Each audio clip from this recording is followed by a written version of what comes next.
I'm Cassandra Delafortre, and you're joining me here today at Maker Faire 2011.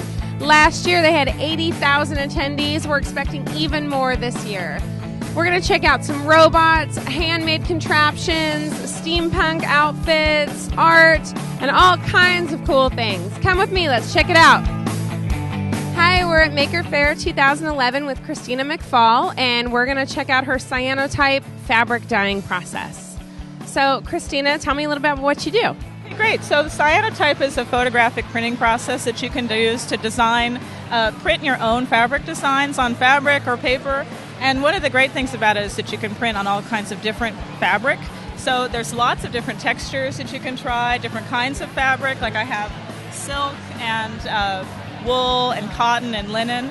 And it's a very simple process. What you do is you buy this cyanotype solution and you coat that on the fabric, and once it's dried, your fabric is now light sensitive, like photo paper. And so then what you do is you make your artwork. I like to make my artwork on the computer, and so I print a negative, essentially. This is my artwork printed on an inkjet transparency film, and you take your fabric that's been coated, you lay this on top, and you expose it to sunlight outside. It's sensitive to UV light.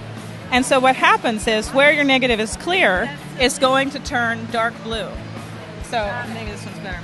And where it's white will be, where it's black will be white on your print, and where it's like a medium tone, a gray, will be medium blue. And so that way you can do photographs, like you can do a whole tonal range photograph, or you can do something more like graphic design. And once you're done exposing it in the sun, you just simply bring it back in and wash it in water, and all the sensitizer that didn't turn blue just washes away, and you're left with the native color of the fabric. Okay, and so it seems like it has to be done on organic fabric. Is that correct? So rayon, linen, cotton, wool, those all work great. Silk, too. And then the transparency looks like just like an overhead transparency like from grade school. Exactly. It's overhead transparency film that you buy for your inkjet or laser printer. It's pretty simple. So now, can you do this with an actual photograph? Like if you wanted to do someone's likeness? Yes, totally. I mean, this is an actual photograph. I mean, it's a photograph of a statue, but that could be a photograph of me. You know, it would work just fine. This is amazing. Okay, so now I see all these are blue and white because the actual dyeing process is in indigo. Is that correct? Yeah, well, it's not a dyeing process. What happens is the sensitizer is kind of a yellow color, and the UV light reacts with it and creates this blue dye that is actually permanently bonded to the fabric. So it's a really strong dye, and it doesn't bleed. So once you're done, it's very permanent. That's great. So it doesn't bleed. No, I like that. Okay, and then I'm noticing if we move over here that you have it on different colors. Now, how did you achieve that? Yeah, so the colors is one of the beauties of printing on fabric, because you can print on colored fabric too. So any color will do, or even something that already has the pattern printed on it. You get a really nice effect printing the blue over that.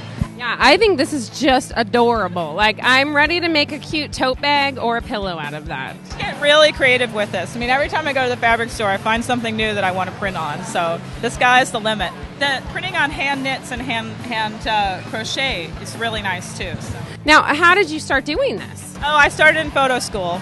So this is a typical process that a lot of photo students will know about. It's usually called alternative photography because it's a non-silver process. But I really think that it suits itself to graphic design, and I also really think that it lends itself to fabric. So I focus mainly printing on fabric. I think it's beautiful. It reminds me a lot of like a batik or like the traditional Swedish cottons, especially with this pattern here. Especially has kind of a Japanese feel. This Prussian blue was actually used to mimic indigo dyeing. So it's that same color. Wow, thank you so much for your time, Christina. I'm excited. I think it's awesome.